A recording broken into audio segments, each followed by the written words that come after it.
Hopefully everyone's having a great Saturday. My football team lost. So what can you say?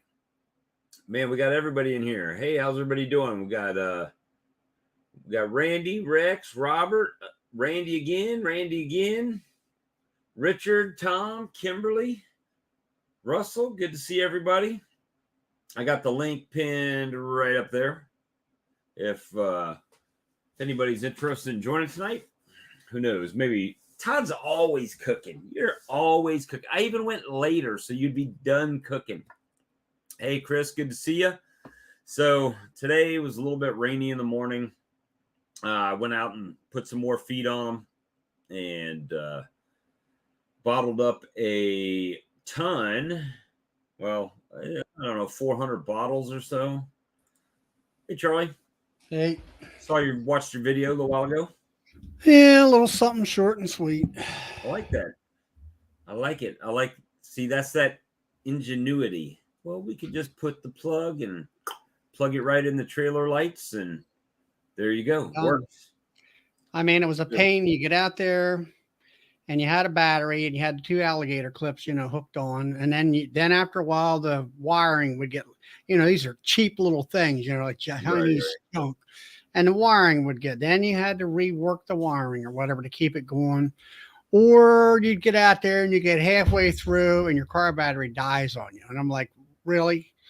It's like, I need to get this done now. Right. So last year we didn't have any. We got rid of all the old batteries that were laying around, and put them, recycled them, and so I went down there and got that pigtail and stuck it in there. So you go in there and just turn the marker lights on, and voila, you got run the truck, or you just leave the lights on. You don't need to. You can either run the truck, or usually when I'm going down that row, I'm leaving the truck run because I'm moving that truck. I'll feed 5, let's say on that rack right there, I'll feed all 4 of those highs plus maybe the first one on the next. And then in order to reach the rest of them, I got to move the truck on down. Right. So I'm moving the truck on down. My luck, I would do something like that. And then I would get out in the middle like an out yard or something. Right. And then turn it on, and my battery, the truck would start when I went back in it. Well, I don't. You got to remember another thing is the pressure switch. You're only running when you're pumping, and as soon as you close that valve, the pressure goes up to about 60 some pounds, and that thing shuts off. That's cool. And you found that one that someone had ordered that they. It was at a Home Depot, and not a Home Depot, a Tractor Supply. Somebody had bought it, and they wanted something different. They brought it back, and the guy said, "Hey, we got this unit here." I says, "What's wrong with it?" He says, "Nothing. It didn't have." He wanted the guy who previously bought it basically wanted like a farmer has a sprayer that has booms, that's spread out, let's say, and they're going to cover 10 feet of the yard and spray all 10 feet at one swipe. That's what he was looking for. This only had a wand. I went ahead and cut the wand off, put my little nozzle on the end of it. Yeah, but he could have made a fitting on a piece of pipe with. He could have, but people, some people know what to do and some people don't. Yeah, I get it. Well, my son came up today, and we bottled up probably 400 bottles of Swarm Lure. I'm trying to get those stock numbers ready for the shows that are coming. Yeah, Russell, get them a lot up there, and try to get them ready. Mehmet called me. He said he'll be here probably 8:30 in the morning. He's on his way back from Florida. He said that show didn't have that many people. I would think with Florida that it would be pretty big show, but I guess a lot of the people down there are probably like more commercial type beekeepers down in Florida. I don't know what was the name of the show. I think it was the let me see if I can find out for you really quick, but it just seemed like it was one of those things that that it would have been usually anything in Florida is pretty Randy, big. Todd. The I don't know. I don't know much about Florida. It's funny. They were at the University of Florida IFAS extension. What is that? The agriculture something? Florida. That's where the what is wrong with my thing? Is that the University of Florida? They were right there. Yeah, where the Florida Bee Lab is, I guess. So that's where where the conference was. But he said there was only like 85 people there or something. It was like really small. What is wrong with that stupid thing? You've been drinking too much. You've gone blurry on it. I don't know. But so he's bringing by some stuff tomorrow for the Mississippi show. And, we're going to carry it over there. And I'll be sitting in the booth, I guess, for the whole time. Would you say that? What was it? The Florida what? UFIFAS extension. UFIA. No, UF. I got that. IFAS.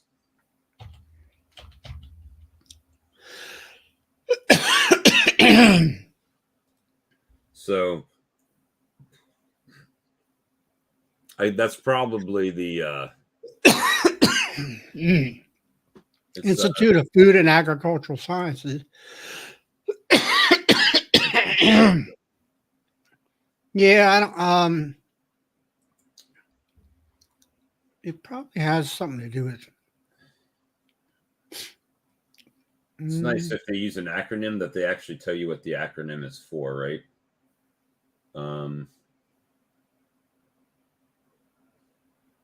But it's in Orlando.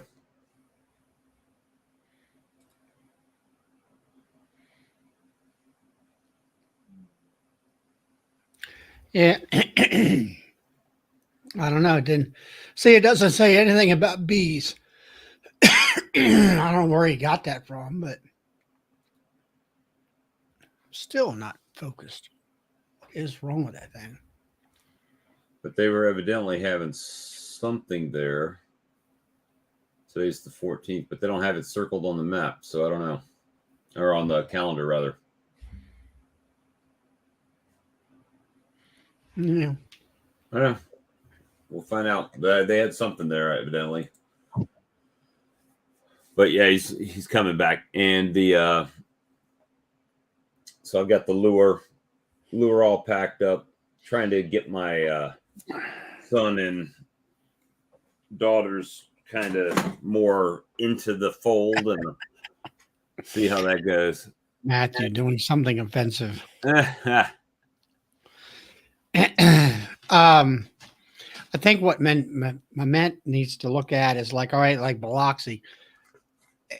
Look at the advertisement. It'll say something about beekeeping or some sort, Mm-hmm. and it's going to talk about the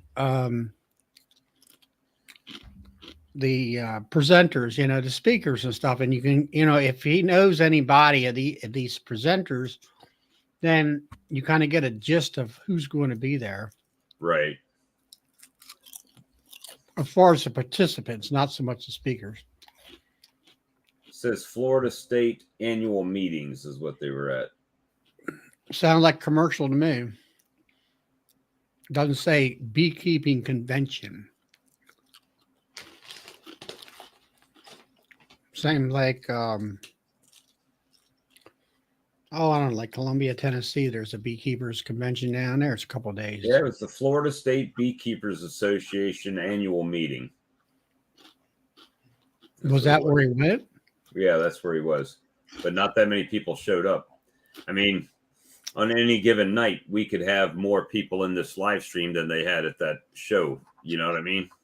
So it's unfortunate, but it is what it is. But well, now let's see. He's in New Jersey, right? He's from New Jersey. Yeah, that's where he's at. He's based out of New Jersey. That's where he lives, right? Right. He drove all the way Well, down to Orlando. he can drive to Maryland and be a lot closer. He can drive for about 2 hours and be at the Maryland State Beekeepers Association meeting. You probably have a lot more. That'll be over there close to on the backside or on this side of DC this year. It used to be, let's see if I look it up.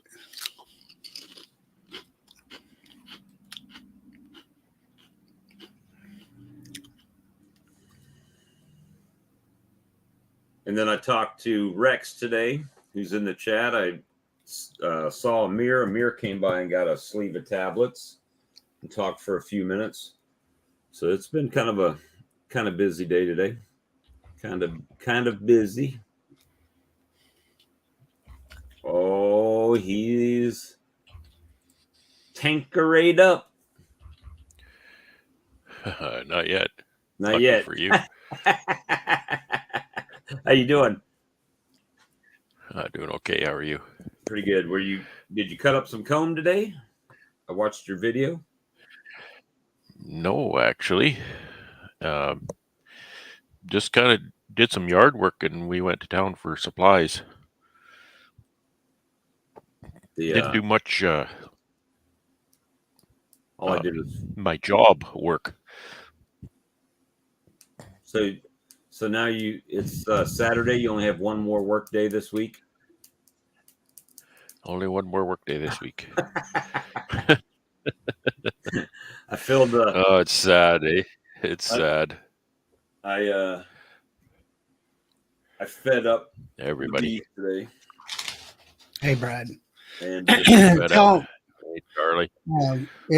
Tell Mement to go to mdbeekeepers.org. When's their next meeting or next November the 11th. It's on a Saturday. That's the annual. Yeah, well, they actually have about 4 meetings a year. The next one usually is in my college, at my local community college, but they're tearing down the building where they normally have it. So I don't know what they're going to do. This meeting will be in Germantown, Maryland, which is outside of DC. It's a lot closer for him. A lot closer drive for him. It's about probably from his house at least 2 hours. Go to Baltimore, go around Interstate 70 and go north to like Frederick and it's off to the left. Well, I think our rain is going away tomorrow. It started clearing up this afternoon, but well, it's raining here now, heavy. So you got our rain from 2 days ago, it seems like. Yep. Actually, we're getting the rain they were stating. It's come from like where Tom and them over in Michigan towards the East Coast. And all it's where it come from. So did you get your freezer all loaded up? Yeah, I got the new one in and got it all loaded with food. Of course, we took all the food out of the old one and it only filled half of the new one. So that's why I had to go to town today. Need to get more stuff to fill the freezer. Can't waste electricity without it actually doing something. Well, that's right. I mean, you're wasting all that freezer space. Well, I'll tell you what, that money that I spent to put insulation in the flooring of the house dropped my electric bill $200 this month. So wow, nice. That's a good thing. Yeah, it's still high, but it's better than it was. It wasn't exorbitant like it was last month. It went down $200 from the month previous, from 7 something to 5 something, and then this month it was $377. So, wow. Yeah. What's that air conditioning bill? $600. Yeah. So this house didn't have any insulation at all in the flooring. So all the AC drops down through the floor into the crawl space, right? So it has a hard time keeping the living area Yeah, cool. I guess it's the opposite. We always worry about insulation up top, but that's for heating, cooling. It all goes down. And we have blown insulation in the attic, but down in the floor there was nothing, so it was all just dropping through. So Now we're getting that. $600. That's a cold month for us. Would be $600. Well, it's going to take a little bit to get it pay itself back, but over time it should eventually pay itself off. I don't know what you paid for it, but a year or two it'll pay for itself. Yeah, I got a few things done, and everything I got done was about $6,500. So yeah, it'll take it a while, but moisture barrier on the ground and all that stuff. So retrofitting the house. Making the last payment on my furnace too this next month. I think 13 years. I think it took me to pay that off. Of course, it was $20,000, so took some time. So the old electric bill will go down then once that's paid. That'll be good. Right in time for winter. Right in time for winter. Well, I've been saying it was, and that's the whole thing. I've been saving energy ever since. So the energy I save is mostly makes payment on it. Right. So the bill didn't really change a lot because I'm saving that much energy on just a straight forced air electric system gone to a geothermal forced air system. Highly efficient. Philip says for us to stop bragging about our rain. I wish it wasn't raining. That's well, it's stopped here now, so we'll be good for a little while. So on that geothermal system, let me tell you this. It's quite a deal. Because you talk about like gas furnaces, they talk about they're 90% efficient, 95% efficient, this kind of thing. Electric furnaces are 100% efficient because they're electric, 1 watt in, 1 watt out, right? Right. The geothermal furnace is 500% efficient. Oh, well, that's good. That's real good. Yeah, exactly. It is, because it uses the electricity it uses is used to run the heat pump. The actual heat comes out of the ground. So is it actually itself, hot, Brad? Does it? Is it hot? Well, it's as hot as I need it. 120 degrees or whatever. Well, I'm as human body doesn't perceive heat unless it's around 120 or more. So is it really heating up your house? I mean, put it to you this way: those heat pumps that we used to have from the 70s, they were my best wood customers. The geothermal is kind of replacing all that. Is it? Yeah. In actual fact, no, it doesn't. The max temperature on the heating coil is 24 C, and I heat my house to 22, something like that, 21, 22. So when it's really cold outside for a long time, the furnace runs flat out high end for 6 weeks. It'll run, but it keeps the house warm. Oh yeah, yeah. And that's the way they size it, because they don't want to oversize it because it gets too expensive. So they actually size it. They do a bunch of projected calculations on how much energy your house is going to need. Right. And they actually size it so that your house needs about 102 to 105% of the heating capacity of the furnace. So the house needs a little more energy than what the furnace will produce. Because they don't want to oversize the furnace, because then it's way too expensive to do that. And mine keeps up, but like I say, it'll run for 6 weeks flat out. As hard as it'll go when it's really cold in the winter, but it keeps up. Pretty amazing system, I think. Ours can't keep up at all. Not at all. And the beauty is, it goes both ways, right? In the winter, it pulls the heat out of the ground and blows it in the house, and in the summer, it pulls the heat out of the house and absorbs it into the ground. Yeah, so it's air conditioning and heating. Yeah, the Geothermal is pretty popular around here also. Oh, is it? Yeah, it's starting to. They have two different styles. They used to have the loop, ground loop, where it was like a ditch type of thing, but now it's, from what I understand through the well driller community, they like to drop a bunch of wells and put the loops down and back up through the Vertical loop. Vertical loops seems to be more mine is efficient. Mine is what they call it a slinky loop. It's a kind of a coil that lays flat in a trench that's 8 feet down in the ground in the yard. Yeah, there's one company around here called Ground Loop, called Ground Loop, where it goes back and forth like a zigzag, I think, of the way it works. Okay. And then there's the other style that is just wells and stuff like that, but that gets expensive. The open loop well system, that's not a good way to. It's cheaper to put in, but it's not a good way to go, because you're always putting well water through your heat pump, and that rots it out. A closed loop system, you can control what's in the loop.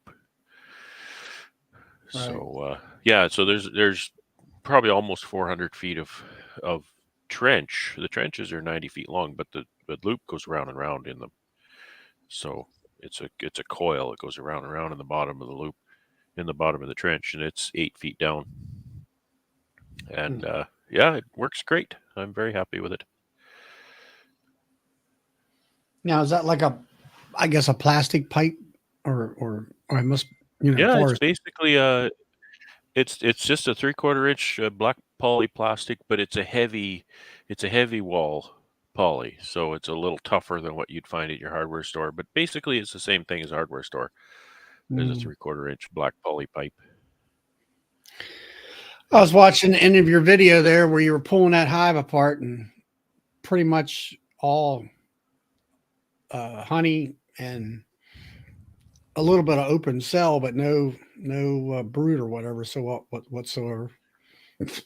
So it was interesting. And that what you were kind of going after. You've been telling us that you were going to try to do is go through that. I was try to tell you, show you a box full of syrup, and I was surprised kind of how much brood there was.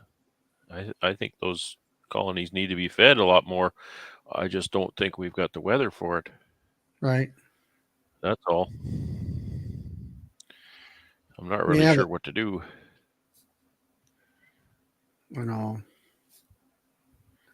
No, but that was interesting. Everybody talks about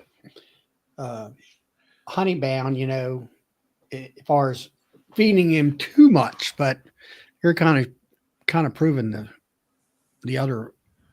proving that kind of theory wrong. Well, and I think it's a good example too of how things are different in different climates, right? I think the reason it works here is because our bees stop flying right about now, right? So if you look at Lloyd Harris's data, the bees stop flying, then the rate at which they age toward death is greatly diminished. So they live a lot longer. So if you had, if you plug them out and they're still flying, then I think you have a problem. Right. With that, so are they using glycol in that tubing? It's not glycol in mine. It's methanol. Recycled cow farts. Well, that's methane. Methane. So Sandy is away. Everybody got Sundays. Sundays on Saturday. Awesome.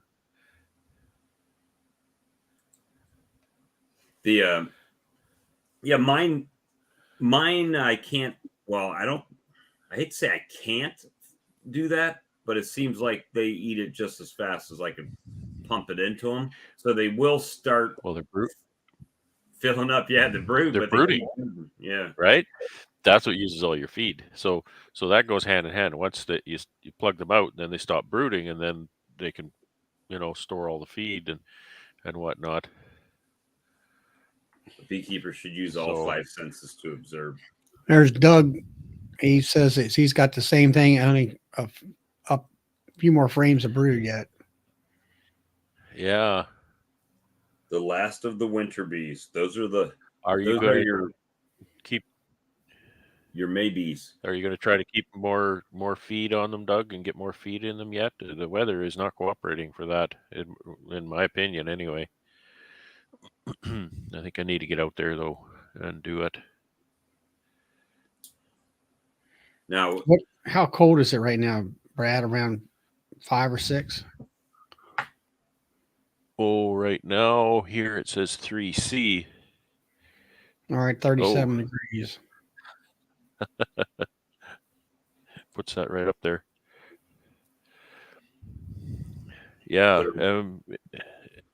it hasn't been freezing at night lately, but I think it's going to start freezing at night this week. So it's really, I mean, the temperatures are really starting to drop for you then. Yeah, and that's the trouble, right?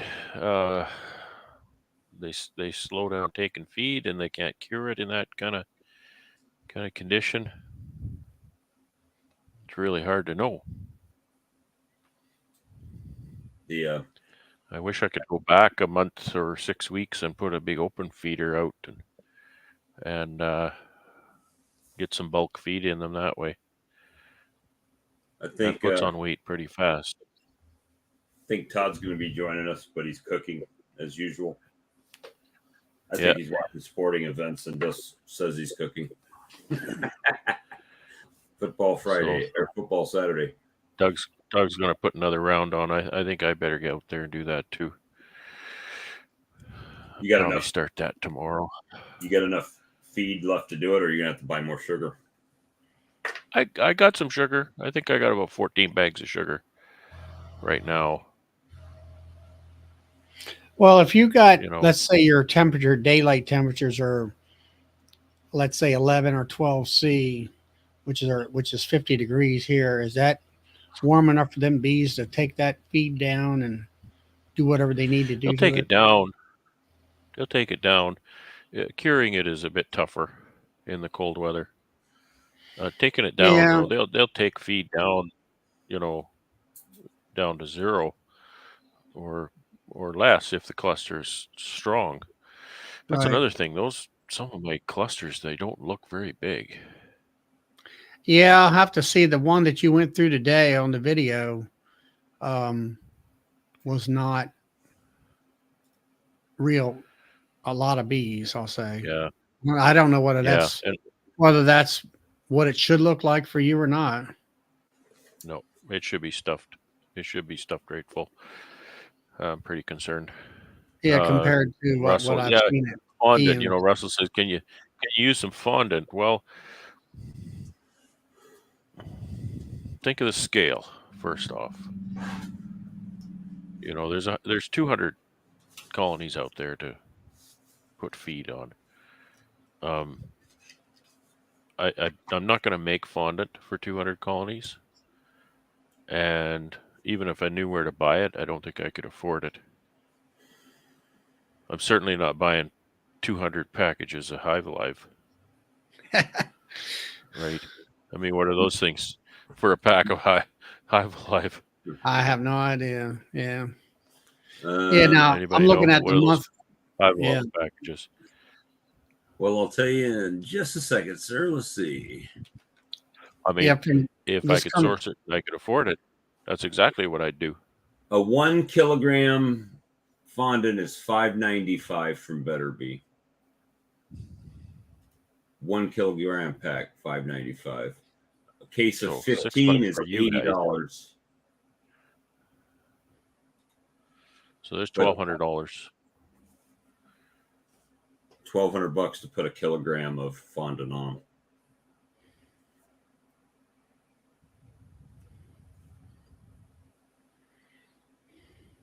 Yeah, I don't know, Shane. I've never used it. Well, I know some people just use straight baker's fondant. They can buy at the. Well, I mean, we can buy it here at our Walmart, and it's in like a 10 pound tub. Is that what that is? That Baker's Fondant, Charlie? Yeah, or I can buy it for bricks, but I it's can like get it in 50-pound blocks. Is that cost effective then? I don't like it. It's messy. And I had some of it left last year. I think I still have some sticking out there in a box someplace. Or maybe that's sugar bricks or something. But give me my liquid feed and I'll go there every time. And then there's that's absolutely the best. That's the way I feel about it. And then there's a couple camps on how to feed your bees. I guess, and here in Maryland, we normally get a relatively mild winter compared to you. It's definitely mild, but it'll get in the 30s it's going down to 20 some degrees. Well, okay, it might last 2 or 3 days like that, and then it goes back up in the 30s and 40s. But I like to feed like right now. I got the Hive feeders on. I went out. I fed the last round of feed. I emptied my tank. I put my tank away, washed it out, put my sugar mixing machine away, washed it out. And then as soon as hopefully by this time next week, all those feeders will be empty and I'll be pulling the feeders off and I'm done. And there's these folks in my club. They have a different train of thought where they'll feed a certain amount of liquid feed like right now. Then they're going to put a shim on there later on, and they're going to feed a sugar brick or they're going to feed a fondant slab, where they bought. Our club will buy boxes. They're 50-pound boxes and I bought them. I think it was last year before. And it's like, how do you slice and dice this stuff? And it's messy and sticky. And I was like, oh my goodness. And it's you just scoop it and throw a scoop on. You can't scoop it. It isn't that really. It's like well, I tried to put it in the freezer and then take it out on a bandsaw and saw it. And you talk about a mess of what you had to clean up on the saw. And the saw was it was slipping belts, and I'm like, all right, this ain't working. I'm seeing prices anywhere from $50 to $150 for 50 pounds. Nah, you can buy it for you can buy it for $35, something like that. From like a restaurant supplier. Costco or Walmart, you go up there to the restaurant store. The Walmart's gonna have the smaller packages, right? So it's Walmart's they're gonna charge you out the yin yang on that.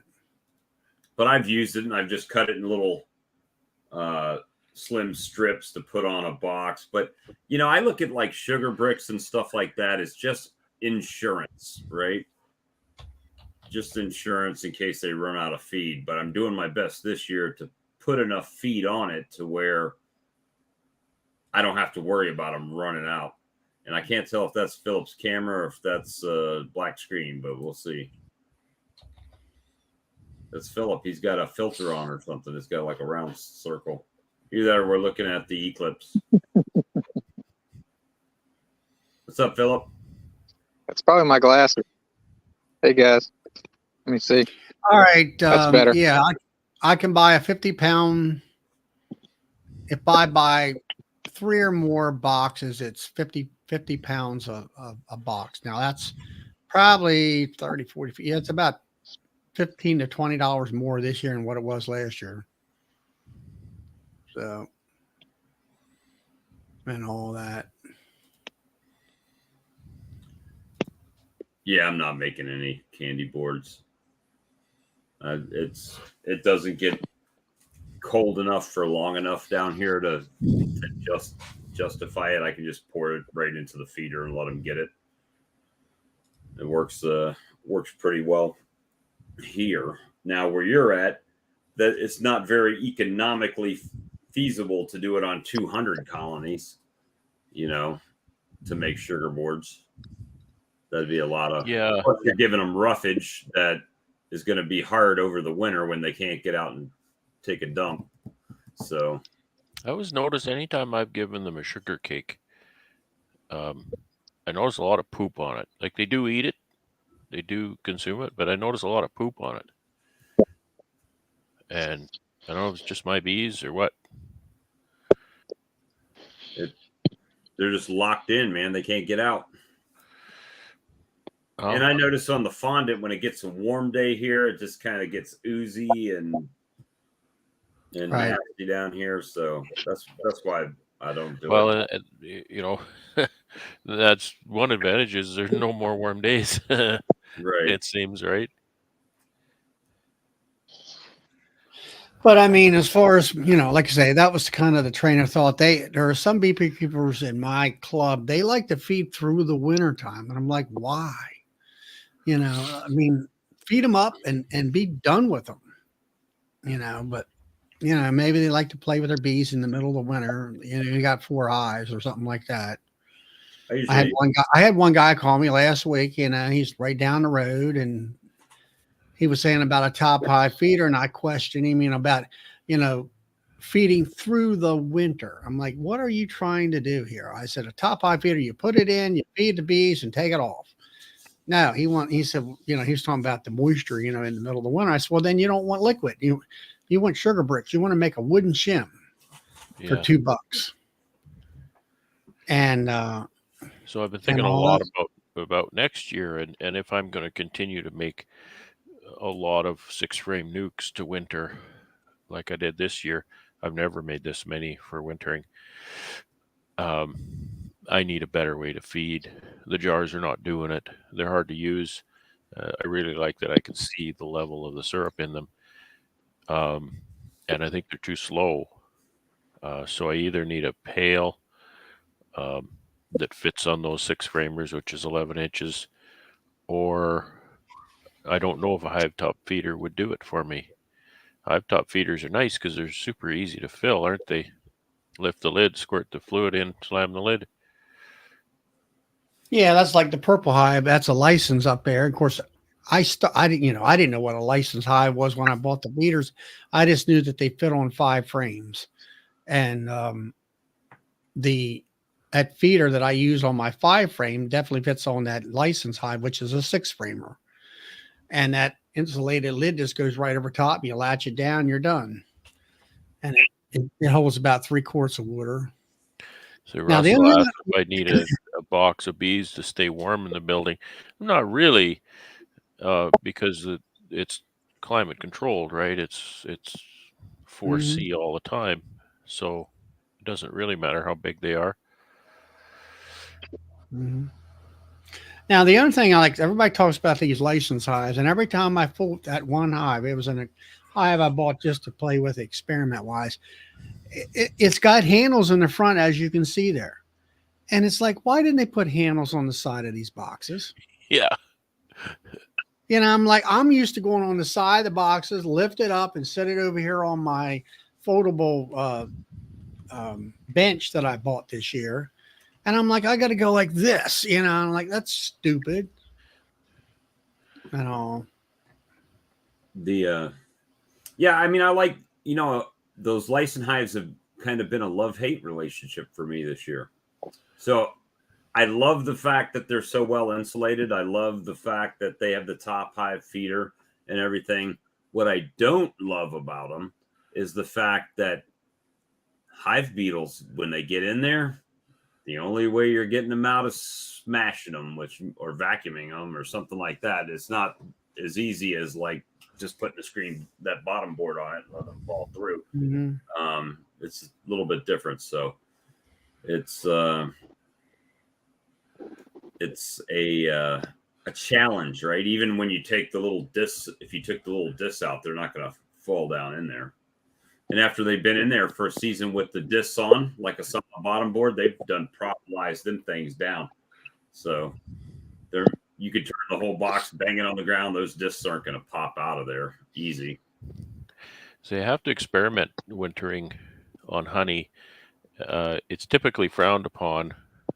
However, the forage I have might be okay because it's generally a fairly light, clean clover honey. So if I could winter my bees on honey, then that would free me up from the expense of buying sugar. And you know, I'd have to run a double, right? Run a double, and then. But then you got a whole different set of challenges because then you're stacking doubles in the barn instead of singles, right? Absolutely, it's going to take up more space.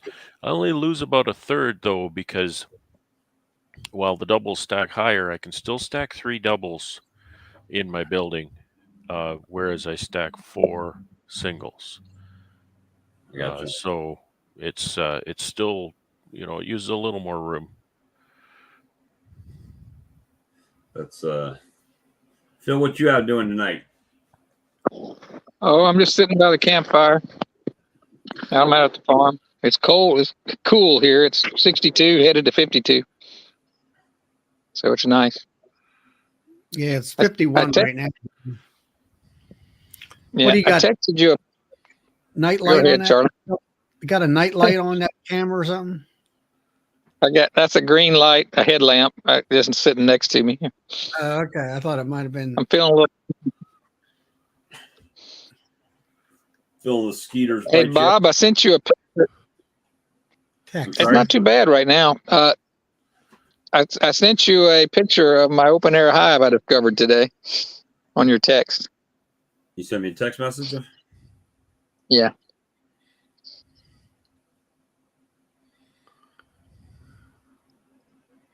Nine minutes ago. Wow. It's an open air hive right under a swarm trap. Yeah, it's hanging on the bottom of my swarm trap. That's not a very good endorsement for my swarm trap. Just about as big as a half a volleyball. We'll just hang out right here. Yeah, they could just go like 6 inches up and go into a nice cozy little box, but no, they're just going to hang out there. Well, is the box empty still? Is the box empty? It's got some frames in it. I would imagine that the one bait frame that's in there has probably been destroyed by wax moths by now. I was getting at is maybe the bees were overflowing underneath. You know, where the full. No, it doesn't have. No, it's empty. That's. Are you going to leave them there, or just see what happens with them? Or are you going to try to move them in a box? If they're there in 2 weeks, I think I'll bring my little bee vac out and try to vacuum them up. I figured trying to cut them and catch the queen and do all that was just, and that I'd have to sit them there and hopefully they move into a box with the queen in it right below them. That'd be a long, and you can see how small it is. They probably won't make it anyway. But so if they're there in 2 weeks, I'll vacuum them up and then catch the queen and try to rehive them. But I didn't want to do it without a vacuum. It's interesting. They just kind of go where they want to go, right? So that just shows you there could. Yeah. And this is what I was saying when earlier in the year with the swarm lure is all you're doing is trying to get them to check it out, right? I mean, whether or not they take that box is totally up to them, right? If they like the size, they don't like the size, they don't like the location. Evidently, they like the location. So it's interesting that they would just say, yeah, we're just going to start building right here from the bottom, you know? Yeah. I like your little tagline. Looks like they've been there about a week. I like your little message. Don't spray it on the outside of the box. Don't spray the lure on the outside. Yeah. They'll stick right there. Let me see.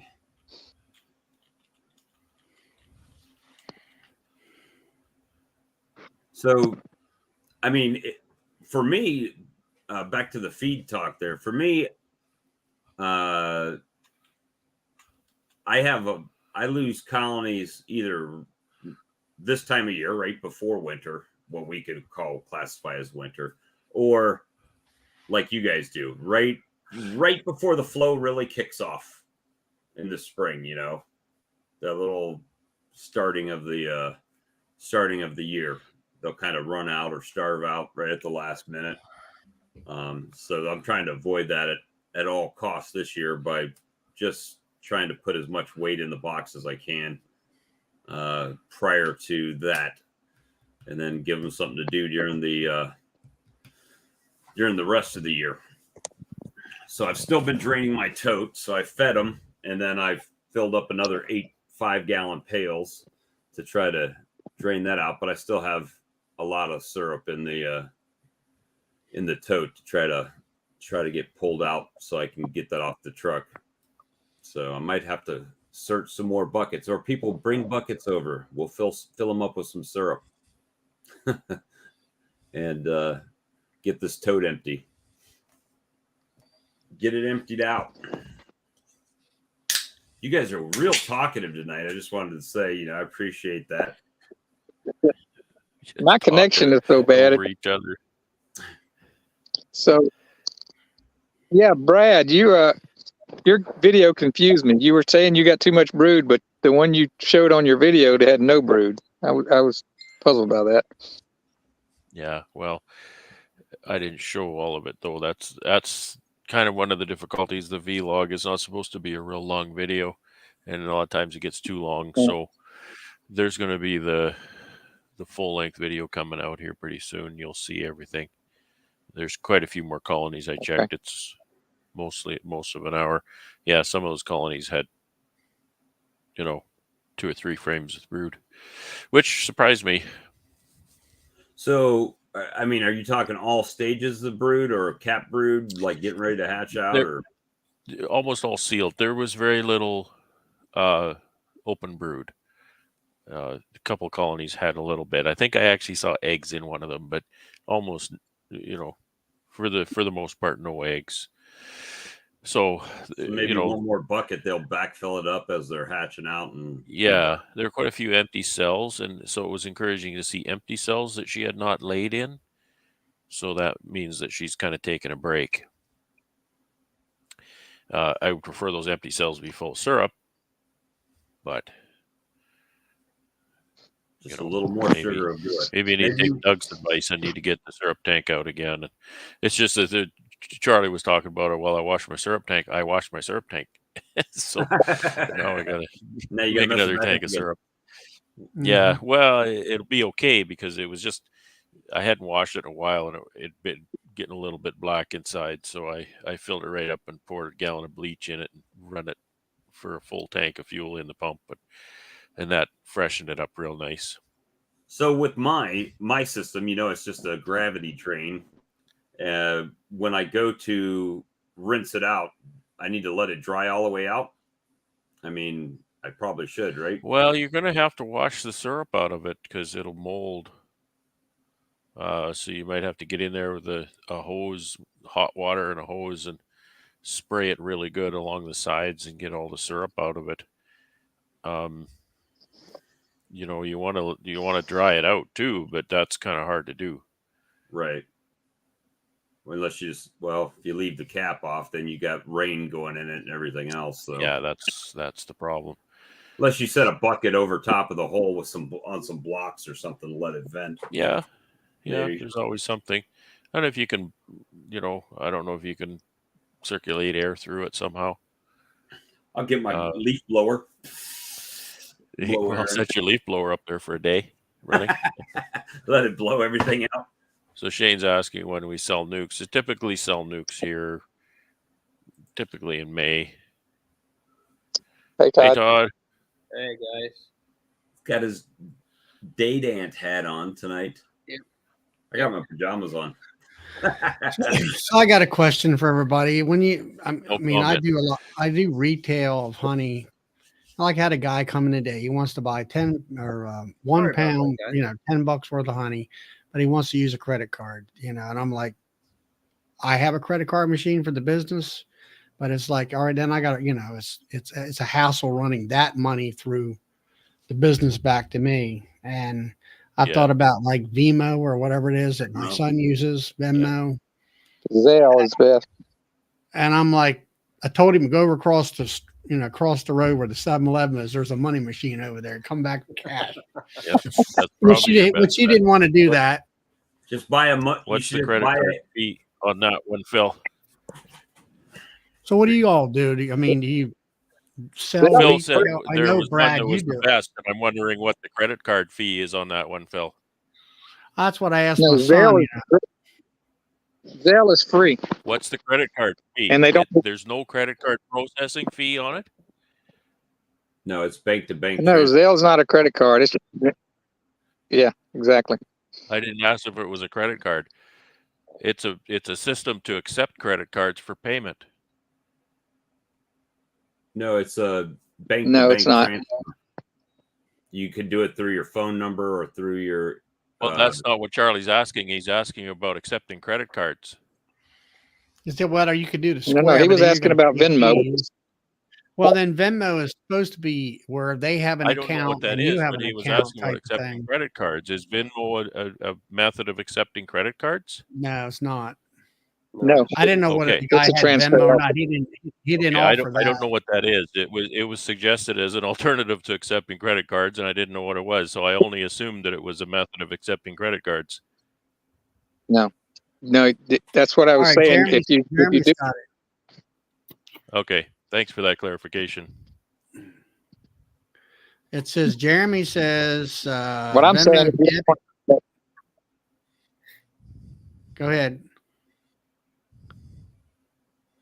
But Jeremy says that Venmo debit card or Venmo cash balance is free of charge.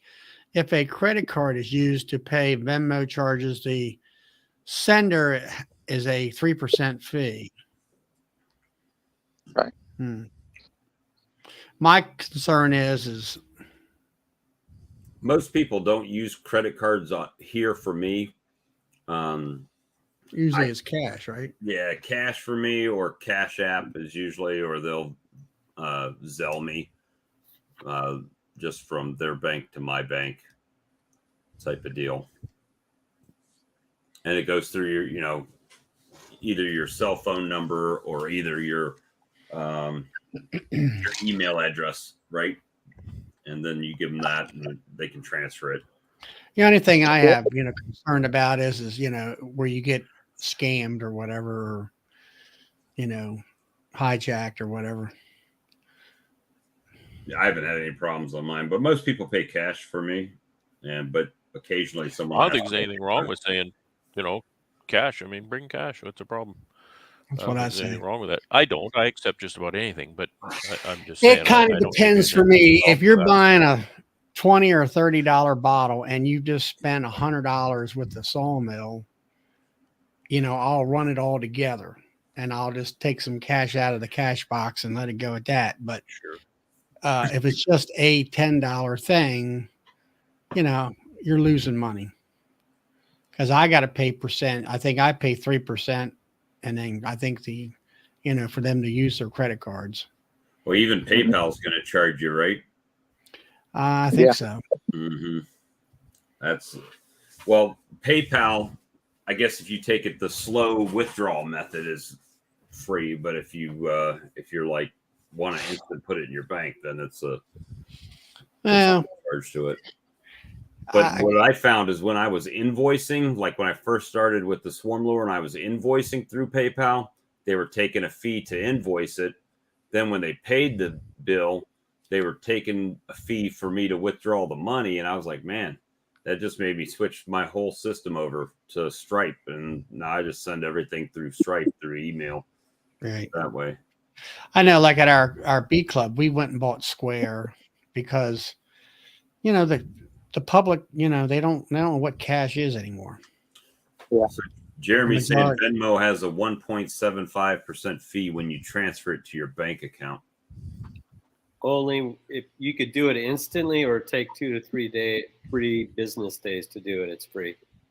Yeah. Now that's the same thing with the Square. If you wait, I think it's 3 days, then it's little to none. No, it's one. If somebody pays, I use Square, and if somebody pays me today, they'll initiate the transfer by midnight, and then it's whatever my bank takes. It's not up to Square. It's so in my bank's case, it arrives the next day, and that transfer is no additional. You pay a percent, don't you, Brad, on that machine? I pay a percent on a credit card transaction. It's 2.3% plus 25 cents or something like that. Yeah. Right. Yeah. So there's a flat charge and then there's a percentage. It's pretty minimal. I prefer e-transfers, but the amount that I pay Square in a year, compared to the value I get from Square, it's an absolute huge bargain for me, Yeah. the way I use it. Well, people come to me, and they're buying product at the mill, and so people, oh, you got to pay that 3%. And I said, let me tell you something. I said, here's a true story. I said, this is years ago. We worked here all darn day long, and halfway in the evening, we loaded up the truck. I took the truck up to this guy's house, unloaded the lumber off by hand. The wife has got the checkbook. We'll send you a check. Then I go to the next drop and drop my other load that was on the way. Yeah, he was just happened to be on the way. Guess what? I never got paid. There's $400 or $500 or more at the time. And then they finally, we seen it in the local paper where their house was being sold at the courthouse door and stuff like that. And of course, it's like the lawyers are at first in line to get their money first. And if there's anything left over, you might get a few shekels, and that's it. Yeah. And I tell people that story, and I says, you know what? As soon as we did credit cards, we don't even say, do you want to pay by cash or check? And our bounce checks went from dozens to maybe one a year, two a year at the most. Now hardly any, because nobody really pays by check. Everything is credit card. And I'll be glad. And honestly, that fee goes into what the customer pays anyway, right? Right.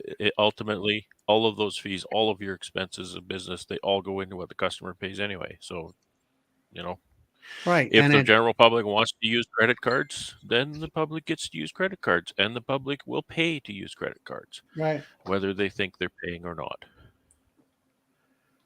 Yeah, you could charge a $1 processing fee if you wanted to.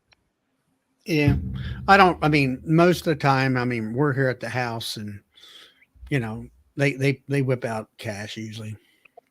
And I've been doing it long enough where I got my regular clientele coming in, and they know what the game is. So, yeah, I have to not turn down sales, but I do have a lot of people pull out their credit card at the farmer's market, and I have to tell them I take Zelle, or they buy market tokens with their credit card, which is like the market's ATM. They get little wooden $5 nickels. They didn't tell you not to take any wooden nickels when you were a kid? I'm taking them. They're worth $5, man. I'm going all day. But anyway, like I say, I only lost that one sale today. There was another lady earlier on. She bought a 1 pound and bought some other stuff, and no problem. It's been a good sale week this week. I did 20 plus pounds of honey. So last week I did over 15 pounds, which is, I'm doing $150 to 200 and some bucks a week. I'm happy with that. So if I get a terminal, if I get a terminal through Stripe, they charge me 2.7% plus 5 cents per successful transaction. Yeah. So, I did have a lady stop by, and I thought of Brad. What she was looking for is to buy cases of honey. And that didn't sound right. Yeah, she was a big gal. They got a farm up here, up the road, about 3 miles up the road, and they sell pastured raised beef and chickens and meat birds and things like that. And they sell. I think he tried to do some beekeeping, but it's harder than what they see. What they find out.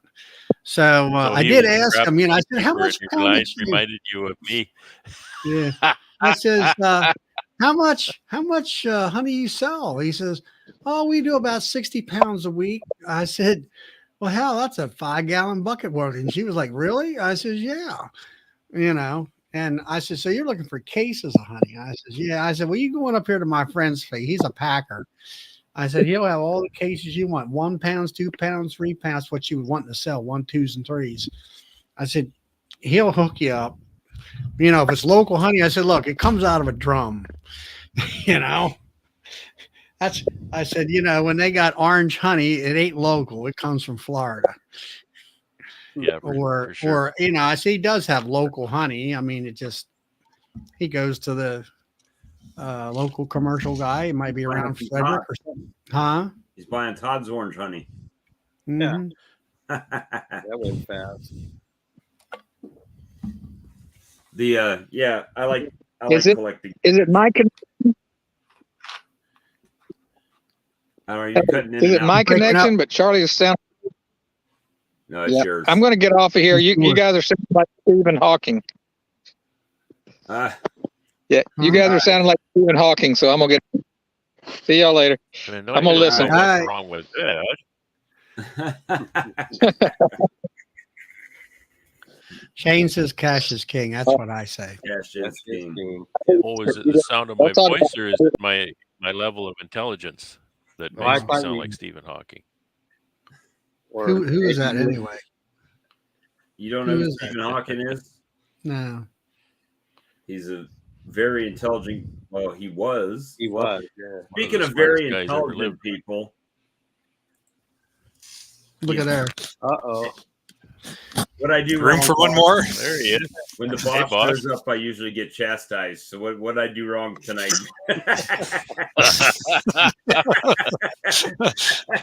Was it Charlie's comment about this woman came up and that reminded me about you, Brad? That made you jump on in, or?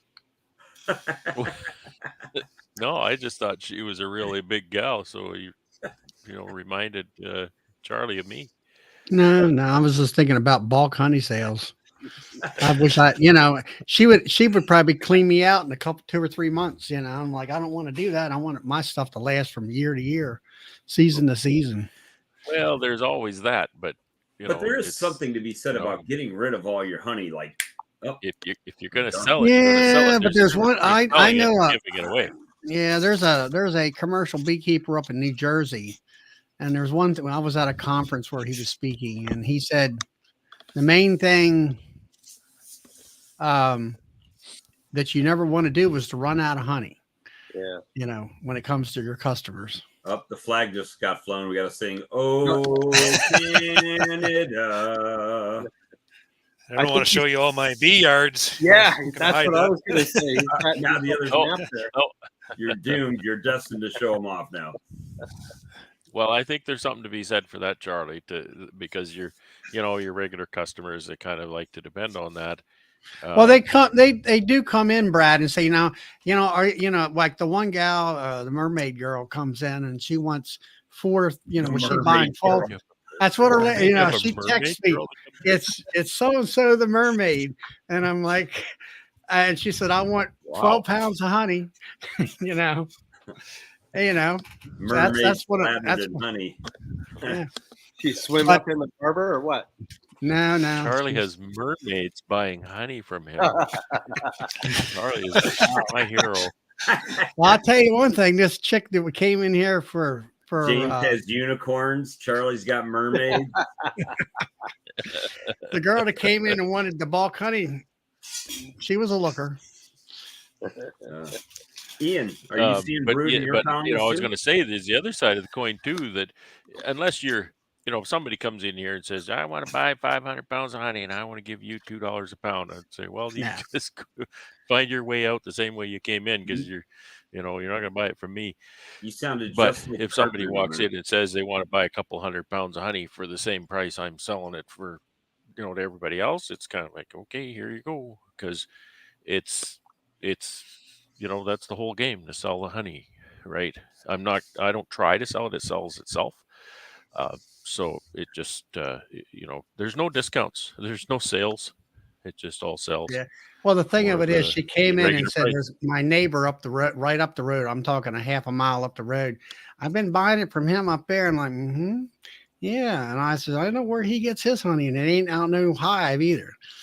It's coming out of a 5-gallon bucket. I'm thinking to myself, well, maybe I need to go start buying buckets of honey and pack and start become a packer. You wouldn't be the first one, my friend. And I know a couple guys that was in the club here that would do that kind of stuff. But guilty as charged, sir. First couple years when I started selling honey, the demand was much greater than I could provide. So I team up with another local beekeeper, and Bob's your uncle, as Brad says. And I don't want to say that there's a lot wrong with that. It just is it's a point of integrity if you're telling somebody that you're producing the honey or making them believe that you're producing the honey and you're not. I kind of did the same thing what Bob did. I did buy from my other keepers in my club, and I knew the quality of their honey and the type of honey they had. And that was just so I would not run out and my customer would not. I don't want to tell my customer I'm out. No, I don't want to ever do that. That's a little different. That's a little different in my book, especially if it's a small producer. You get two. But anyway, I gave her my friend phone number, and I said that's what he does. He supplies several food chain stores and stuff like that, and he's got the automatic piston pump thing like Bob Benny has, and he's got, I think it's 4 or 5 heating tanks up on the wall there that I think will hold a drum of honey, each one of them, and all that stuff. But that's what he's been doing for years. Russell's got a question for Ian. Ian, have you ever sold honey at a market? Probably not. No, never a market. No, always out of the honey house I do, and then retail through the store in town, but never through a market. No. Well, with that question, Ian, when you were starting out, I mean, how many hives did you start out with? And then 4. 4 hives. Okay. So you were built, I mean, you had so many years of building your hives up. And then I guess you're also producing honey at that point in time. So was that where you sold it like at the local store or something and not do so much retail? No, actually, the premise of our farm is to produce and to sell wholesale, I guess, right? We sell to the elevators, we sell to the stock market. So when I got into the beekeeping business, my mentality was strictly that I'm just going to sell wholesale. So we have a packer, Bee Made Honey, and they take from smaller producers like me. So I went to the guy and I said, hey, I got 4 colonies. I have next year, they're 30. I had 50. I had 120. I need enough drums to be able to satisfy that. So they gave me the drums, filled them up, and they paid me wholesale price. So the entire, like I did sell through the honey house, just naturally to the neighbors and that. And a little bit through the retail, through the store, but for the most part, it's always been wholesale. And it just allowed me, once I secured the contract with Bee Made, then I just let them take care of the marketing, and I just looked after my honey production. Yeah, but what I was getting at is, when you had 4 hives and then you're up to 30, you weren't filling. I know that Bee Made has to have a minimum of 5,000 pounds. I think. Yeah, as a member, but as a non-member, like my first 4 colonies, I went and filled half a drum, and then I sold it to them. They bought it for me. Aside from the little bit I sold out of the honey house, so I sold everything right from the start wholesale. Okay, so they would buy even a small amount from you on cash deal. They rather buy the drum. They don't like getting partial drums, but they did. So the first year was a drum and a half. And I remember I felt really silly because I got the 2 drums and they provided me 2 gaskets. I didn't know what the heck these gaskets were for. So I filled up the drums, put the lid on, and I put the gasket around the outside because I didn't know what else to do with it. You're supposed to put it on the lid, right? On the seam inside the lid. So I take it there with this gasket around the outside, and the guy in the shipping yard on the forklift, he says, why don't you put them on top of the, to clamp it to seal the lid? And I said, oh, I have no idea what it's for. So that's my first lesson in how to pack a drum. See, if I came up with a half a drum of honey, I'd be like jumping for joy. Probably, I'd be like, "Yes, bumper crop!" Bumper I'll crop. never run out of honey. Yeah, I'll never ever run out of honey down here. Brandon, and if I did that and showed Brad would be like, "Oh, that's a cute honey crop." Cute little That's honey so crop cute. you got there, Bob. I wouldn't say that. Well, maybe not on a live, but I bet you'd say it on the VIP or something. I might say it Marketing aside. through markets. Brad talks about it a lot, and boy, it's a lot of work. The time commitment. You got to sit there. You got to get there 7 in the morning. yeah. You sit there all day and hope to make sales. I'm on a tractor all the time where I'm feeding cows, so I never did get into that because it's just too much of a time draw. And actually, when I was building, I got up to 40 colonies and such. And at that point in time, well, I won't tell you the whole story, but there was a point of time there as I was building, the old man said, Ian, is either you invest your time into the farm or you invest your time into the bees with the farm. You got to figure this out because it's taking a lot of your time away from other things we need to do here. Make something of it or get rid of it. So it's pretty much when I decided to, make a commercial operation out of it and incorporate that into the revenue of the farm. So it's always been a wholesale base business. You know what my dad would have said with that same situation? He would have said, "Bob, you got to shit or get off the pot, one way or another. You got to That's right. do one thing or the Take other. cut But bait. you can't quit playing around now. Let's go." Yeah, exactly. Quit playing around. It wasn't that he didn't want me to do the bees. He just wanted me to quit. There's a time that we have to get away from the farm and everything, but it was, he just wanted to help me focus and make sure that I was putting my energy towards a useful priority. So I wanted to do that. So I just incorporated it into the lump of work. So we just scheduled it. So yeah. Well, Ian, we're all here speaking on behalf of everybody. We're all glad you shit and didn't get off the pot.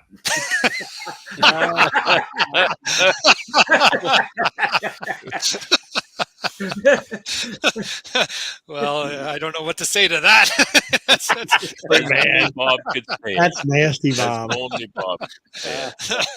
Well, hey, Ian's just one of us, man. He just started earlier and has a bigger operation than us, but he's still one of the guys, Well, bigger goals and stuff. Yeah. Well, everything's relative, though, right? Like I was talking to Brad, and I think it was this morning or something, and Brad, you're pretty overwhelmed with work, and I'm pretty overwhelmed with work, and I got like a bigger farm. You have a little bit of small, but everything is relative into a scale. So it's I don't like when people, like if I talk to a 10,000 hive beekeeper, like it's the same damn thing, I look at them straight. So it's, everything is within the same reason. And we all got our individual challenges. And I remember, we were talking this morning and that's one of my big challenges. And I'm not just saying, oh, woe was me, I'm all by myself. But when you think about it, there's some times and there's some harvest is absolutely the worst. Sometimes when being the one person operation is nearly an impossibility because there's so many different directions you need to be pulled. There are some top priorities in harvest time: feeding bees, treating bees, getting the honey house in order and extracting honey and whatnot. And you can't prioritize one of those things over the other because they're all top priority. So if you physically cannot do more than one thing at a time, and those are all big jobs that you can't knock off in a couple hours, some of them are going to take you days, and in the case of extracting, it's going to take me a few weeks. That's just one of those realities that I live, and it's always been a difficulty for me. And I'll admit, every year I'm a little bit older, it gets that much harder. So we just all deal with our own kind of bottlenecks, our pain points, as it were. And one of my biggest pain points is being a one person operation. That's where our farm, like I farm with my brothers. This is where we see a huge advantage, is we can pool our labor where we need it. So right now, like we have work to do on the honey farm, like a lot of work yet before we get them into winter.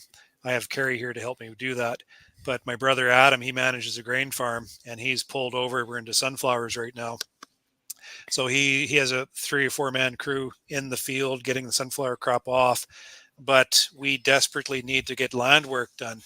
And we fell behind because of some wet weather that hit us here. So we're kind of behind the 8 ball. We had some breakdowns and all this kind of stuff. So I've pulled myself from the honey operation. I said, Carrie, you're going to pull strips. You're going to oxalic acid. You know, every morning she comes to work, says, hey, boss. And she's kind of says a few choice words underneath her breath, leaving her to pull strips by herself. Eh? just about done doing that now. But the point is, I've pushed her into doing the work on the honey farm. I pulled myself away to help Adam. I've gone through a couple thousand acres of cultivating or speed disking. I mean, while he's out in the field, and it's completely taken the pressure off him. So just like you're saying, Brad, all these things that have to get done now, like how do you do that as a one-man person? It's an impossible thing. Yeah. But like, you know, like for you, Ian, you got your brothers, and it's not just having a person there, but you have your family that has the expertise Yeah, to know how to run that piece of machinery without tearing it up. Yeah. You know, and that kind of stuff, you know, because you can hire somebody and yeah, they can run it. But then all of us, you know, every time it goes along, oh, I hit that rock, or I hit, you know, going down thing and then say something choked up on it, you know, and you run out, there goes the clutch, you know, slip clutch out of it. Yeah. And it's like, you know, didn't you hear that thing? Well, I heard something. And I'm like, well, you should have stopped, you know? Yeah. I'll have to be honest. When I come to the grain farm to give Adam just a little bit of a hand, I have to be honest, he's kind of like, oh, Ian, you know, thanks for coming to help. You know? I am the guy that runs the implement into the tree. So how did you make out with that sinkhole in that combine? Ooh, how did you know about that? I think you told me. Did I tell you guys that? Boy, that was something. The rear end was up in the air or something like that. And that had to be a big sinkhole because you got a 30-foot table on the front of that combine? Yeah, I'm just trying to figure out how you knew about that, because I started to take a video. Maybe I told you guys in a live here, because I was going to. I think it was after. Make another set. You'll remember. After chat. Maybe it was an after chat. Yeah, because I was in the other combine and I was coming back around and I was going to take a video of it. And I thought to myself, holy shit, he looks angry. I'm not going to do this. So I put my camera away. But legit, the combine ours end was pointing straight up. We hit a sinkhole is what it was actually, and what it was on the one property we have, there's a ridge, and there used to be an old farm site, and they had a well, and the well was never filled in properly. So it's kind of like always this wet hole. And the hired guys usually always find the damn thing, but for this time it was either Adam was on. Yeah, it was Adam. I was going to say Adam or Dad, but it was Adam this time. It was on the combine, and he had it square on with the combine. And there's 300 bushels up top. And the combine just went down like this, and the RSN was pointing straight up, and we had a 36-foot header just sitting on the ground, and it was, boy, I wish I could have videoed that. But so what we did is we emptied the hopper, the 300 bushels, into the grain cart, and then we pulled the grain cart around. That had to be weird. I mean, you got that darn elevator sticking out there like that auger, you know, and it's like, how do you get that darn a grain cart underneath that sucker? Very awkward. Yeah. So Adam did all that maneuvering just so he didn't screw anything up. And then we brought the grain cart behind with the tow strap, and God darn, those tow straps, you'd wonder how they can take that much strain. You don't want to have any frays in them at all, because boy, it was a hard pull, because the combine was down like this, and it had to get, and it's a sinkhole. So it was hard ground here and hard ground there. There's a sinkhole there. So the machine it wasn't like it dragged through the mud. It had to go up like that and over. Boy, that was a hard. And was that one of them Lexions with the tracks on it? The combine, we have dual tires on it, but we had a Cat tractor that pulled it out. Okay, yeah. There was a couple John Deeres that went up the road here this week. They were actually, I forgot that they were working the farm over next to us, shelling corn, and they were the track. My son came in today. He said, "Yeah, they're those most expensive John Deeres. They're like $1 million a piece." Yeah, $1.5 million. Yeah, they're just they got the big. They're a XL something or another. Yeah. And I said, okay, whatever. I said, he said about compaction and all that stuff. I said, well, anyway, but they had shelled everything off. And then I was watching them over there and they had a speed disc. It was yellow looking and he named whatever brand name of it was. And man, he was booking across there about 8-10 miles an hour. Yeah, like a bat out of hell. Eh? Yeah, that's what I was doing today. Got a couple hundred acres done. They better have some good suspension on that seat. I can tell you that much. We do, indeed, we do. Yeah, boy, it sure puts the land in great shape.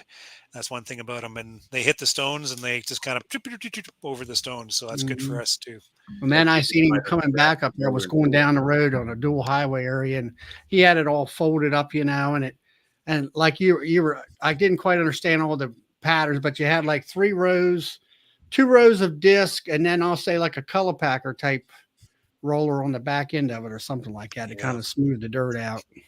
Yeah, the idea is you want to. So decomposition happens within the first inch of the soil. So what we want to do is we just want to churn that top of the soil up just to mix it up. So all that residue is within the top inch or so. So it decomposes really quick.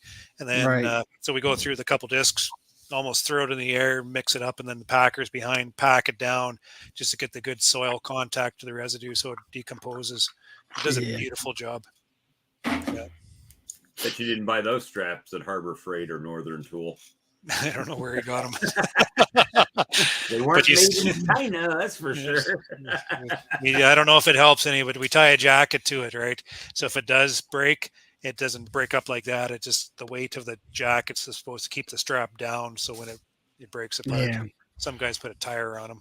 Well, when I was in the Navy, we had to watch, they made us watch videos in boot camp of the lines that the mooring lines, when too much pressure would get on them and they would snap, and they would have like 5 or 6 mannequins there on the forecastle, and when it snapped, it just sawed them, cut them right in half, right? The mannequins. They're like, this could be you. Yeah, there was somebody here at the mill that he was on a tugboat, and the guy who was telling the story, he was the new guy on the tugboat, and the old man was they were pushing the boat or pulling the boat with like you say, with that big rope, and all of a sudden the old guy took and threw himself on top of this kid, and they were all on the deck, and because of that thing, it broke and all that kind of stuff. Right in half if it snaps with enough pressure behind it. And all. It's dangerous. We've like sometimes you get in a hurry, you get stuck, and we grab the strap, the ratchet strap that's supposed to hold it down. Darn, one time my cousin grabbed one of those. He was in a tractor pulling a truck, and he was like a ratchet strap, the 5,000-pound ratchet. Mm-hmm. So he's using this thing on the tractor to pull this truck, and the pin come loose, and that pin came shooting through the tractor window right beside his head, through the back window by his head, right through the front window. Would have been a bullet through the back of his head. So we can't be too careful. I just seen something on a YouTube. It was a news clip. Somebody out in the Midwest out there, he was shelling corn or beans or whatever. And anyway, there was a road, and then of course there's a railroad track there with no gates. And the first combine went through, and he didn't look, and he got hit by the train and killed him. Oh, no. Out there. So he was like 50 years old or so. Oh, I hate that. Yeah. But no, I'm just going to read this comment. Ian, how do your brothers feel about your YouTubing? Do they have an opinion on it? Or they do. Or should I say, can you express that feeling on YouTube? Well, I'll put it this way. I put a lot of my stuff on YouTube about the bees. And there's a reason why I don't put any cattle stuff on or very little grain stuff. It's because my brother Andre, who looks after the cattle farm, he, there's the old saying, you can build a brand over like 40 years and you can destroy it within a day, right? I resemble that remark. You know what that's like, right, Bob? Hey, I've been there. But he's like, that's exactly the point. He said, Ian, I'm the one in charge here. I'm the one managing the way the farm is presented in the cattle farm. He said, you show a picture, you don't see through my eyes. He says, my customers, I know what my customers want to see. don't put the cows on the YouTube. So I respect that. There was a little bit of argument before I understood the whole, dynamic of it, and I've pulled away from that. My other brother, Adam, he does not like attention at all. Not even a little bit. Like if I even show him walking through the yard half a mile away, he would say, "You take that video down. I don't want to be on there." So you'll notice when I take the videos of the grain farm, you'll notice there's nobody in it. It's a matter of just showing the machinery, their equipment, or the process, or something like that. And I don't commentary because there's other neighbors that watch my videos and they're looking for, dirt and gossip and stuff like that. So I'm very specific to just keep it on certain things. Adam also likes to show the neighbors what you're doing a little bit, right? Because we're doing some really neat things here and some good things. So he doesn't mind me showing the operation. Just that's all I can do. So I respect. Now, like when your children were running the combine and stuff, are you guys using autopilot with GPS on them units? Yeah, every machine is GPS just for keep things straight. Very efficient. The ones my kids were on, they're the older machines now, and we took the GPS units out of put them in the new machines into the cats and the tractors. And like the guy that the older ones, I had them just do right. the strong arm.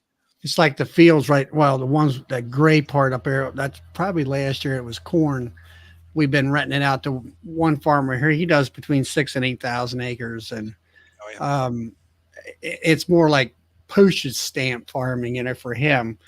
And he maps all that out, and it tells him, how, what the yield is, and that percent point right there. Of course, all that. And then he went out and bought like $100,000 GPS fertilizer buggy, and he said it paid for itself in a year or two because it would shut the, it would, this area here doesn't need any fertilizer from GPS, and it would, and shut the unit off, and as he's going across the field, and saving him and the amount of money he spends in fertilizer, which is hundreds of thousands of dollars. Yeah, fractions, like just saving fractions, and it adds up. It's big business. This auto steer, the auto rate, GPS, everything. It is how everything's mapped out and computerized. It's getting quite technical right now, and we're saving so much money. Like this seed is so expensive. My brother, he's like, we run old equipment. You can see that in my videos. It's not shiny paint. We're a little bit tarnished. So we do have the computerized and automation and the GPS, but we haven't been able to afford that next step into the auto rate and mapping and all this kind of stuff. So we're getting there eventually. But my brother, he does have auto shut off on the row planters right now. And he say because our fields aren't square, we're irregular, right. Just by saving over the overlaps, paid for the seed that year. And not only that, wherever there's overlap, the crop doesn't compete against each other very well, so you get almost like a half yield. So we improved just by yield savings on that alone. Just little bits and pieces around the edges make it. But huge. You don't map your fields out completely. We don't map them out, and we don't use auto rate and stuff like that yet. That's probably coming down the pipe. Like you say, it's $100,000 touch for some of these programs, and it's a lot. Yeah, I was watching Sandy is all I know. She has a sheep farm towards, the eastern part of, I guess, over around the Great Lakes area there. And her husband does a lot of grain and stuff. And they have a main hub GPS at the farm. And then the tractor signals up to that. And they're always doing these YouTube videos. And I'm like, how can you do YouTube studies and you're going down the darn, you're doing speed disc or something like that. And then I find out, oh, no wonder it's hands-free. So the tractor's driving itself and they're, showing all this and talking and making a big blog. And I'm like, no wonder you can do all that stuff. So here's a question. Most of those expensive tractors have a radio in them. When Ian's out speed discing, what's the tune to? What type of music? Today is my own thoughts because the tractor's so bloody loud and the radio is just a little fuzzy. I was just talking to myself all day. No joke. Actually, it's nice. I always find, I don't like the radio on because I'm listening to the machine. Let's say you're a baling or whatever else. you want to listen to that machine, how it's a humming. And if you hear like that, there's something going, we need to shut down real quick. Same with combining too. I like to listen to the machine, just Yeah, you how gotta it's listen to- working and everything. That's what it's all about. And when I get bored, I'll maybe turn on a radio station, some pop station, just keep me awake a little bit. And then, talk radio. I listen to a lot of talk radio. In the bee yards, it drives my, it's kind of funny. Carrie points this out to me. When I'm working the bee yards, I have the talk radio on all day listening, and she's with me working. So she's listening to talk radio. Then I hire the school kids on to help with the grunt of the work, and it turns to pop or turns to rock. It's never country, but they're listening to music. So all through the summer, pop and rock and weather going. And then when the kids go back to school, Carrie says it gets back to talk radio, and she says, boy, I like through the summer sometimes, this talk radio. Talk radio gets a little long. Yeah, but she she doesn't ever, I don't think I've ever heard her complain. If she wanted to change the radio station, I guess she could, but I guess I'm the one that controls the truck, so I'm the one that controls the station, I guess. Yeah. I can see Ian going down on the combine. She thinks my tractor's sexy. So are your bees brooding up still like Brad's are up there? Or? Actually, to be honest, I haven't been down into them. I'm not sure. Well, I've been busy on the rest of the farm, and I haven't had Carrie go down. She's basically what she's doing now is just pulling out the strips, and she's giving them oxalic acid vapor. So, if there's brood in there, we're kind of defeating our purpose. But the colonies look really good. So mark my word, but I bet you once we get down this oxalic acid round, we're going to probably get a little bit of wet, cold weather. And I wouldn't be surprised if we start moving them inside already. So if not, then we'll probably go around with another oxalic acid vapor. We got the new hashtag started. Hashtag send Carrie to Nobby. Boy, she wouldn't know what to do in front of that crowd. Especially if they recognized her and started coming up to shake her hand. Oh boy. Yeah. I don't want to speak for Carrie, but she would be, she doesn't mind being on the videos on YouTube. I think she likes the attention sometimes, but she at the same time doesn't like the attention. So she might not be comfortable there. It's nice to be able to shut that attention off, right? Like when you went there, you probably couldn't go 3 feet without, hey, and it was quite overwhelming. It took me a week to recover, really. See, I was shell shocked because you actually walked up to me. I didn't see you first. You saw me. Oh, yeah. There's a face I recognize, I'm like, hey. Yeah, I was checking my phone the other day, and it shows me reminders of pictures. We have a selfie there together. So,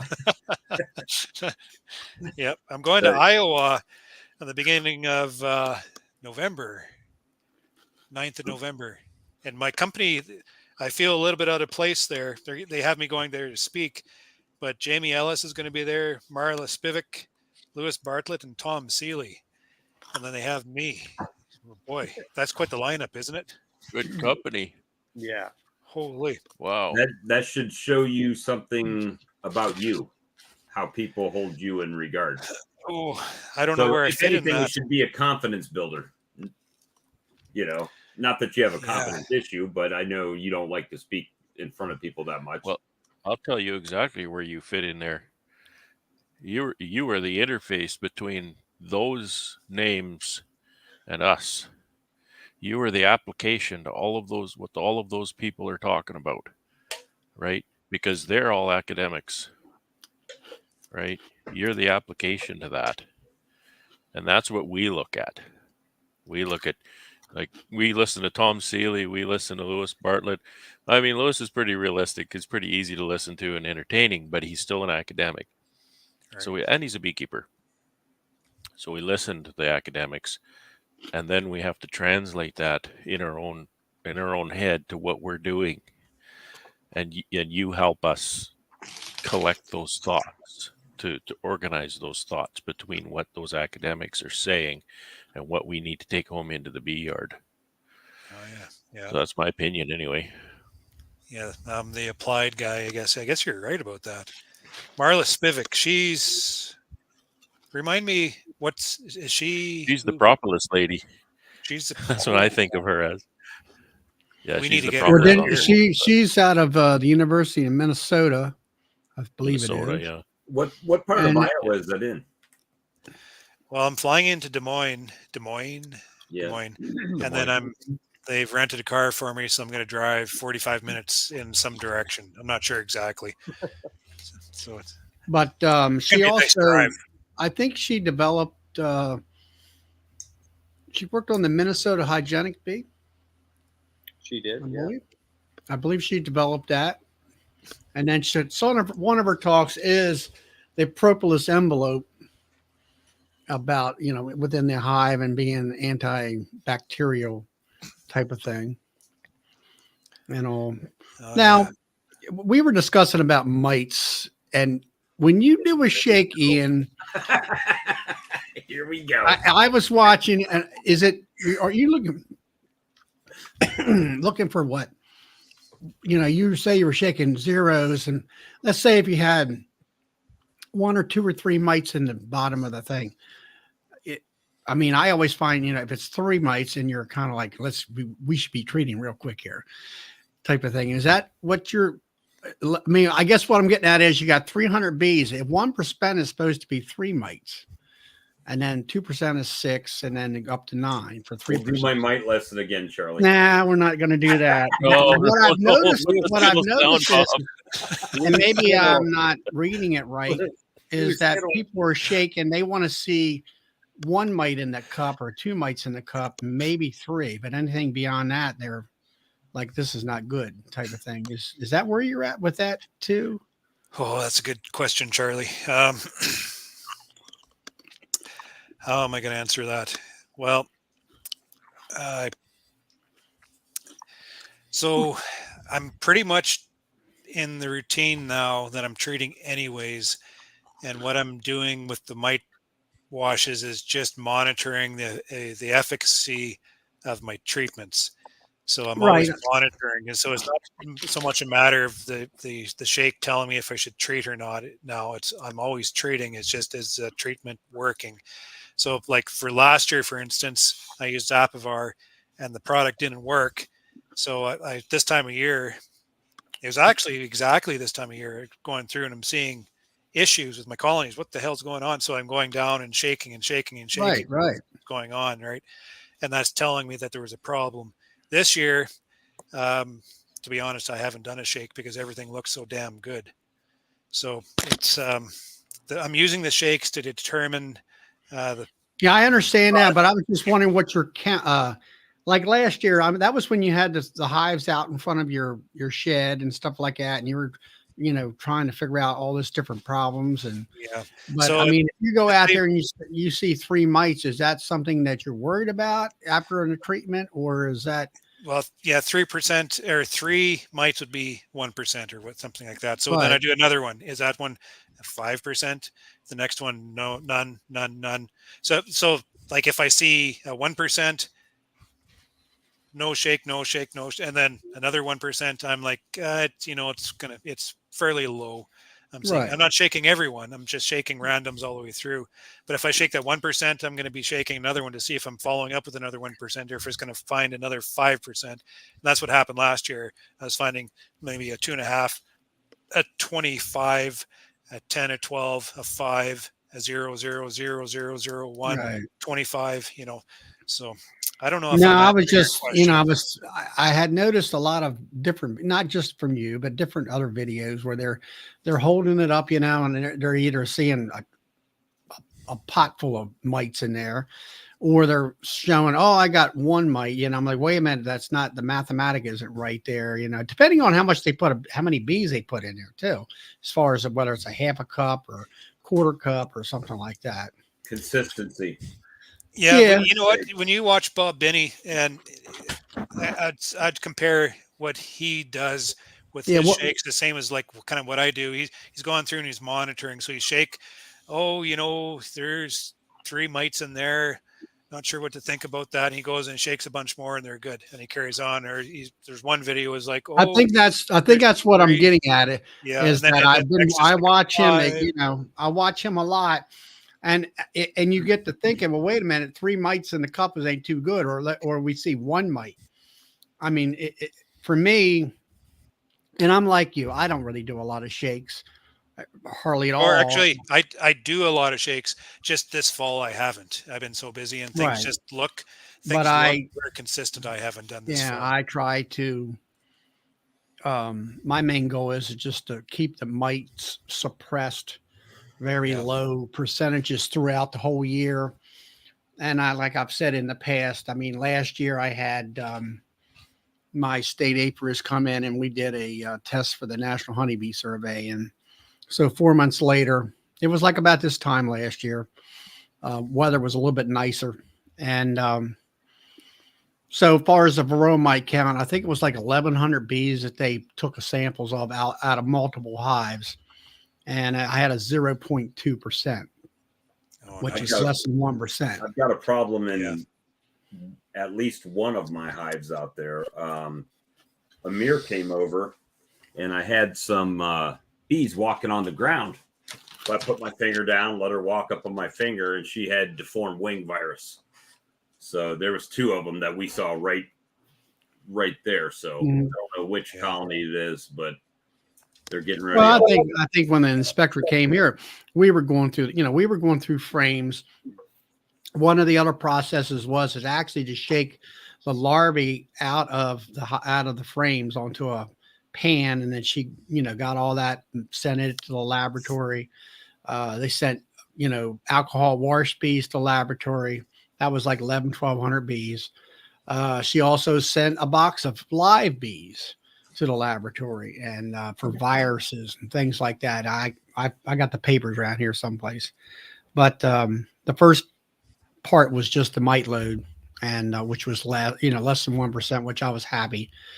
And so I've been doing what you've been thinking about, Ian, is that July, our honey season is April, May and June. And then come late July, this year I put in April strips, the new ones. And then we had a hot spell there for a week or so. And then I put in Formic Pro for 2 weeks, full dose.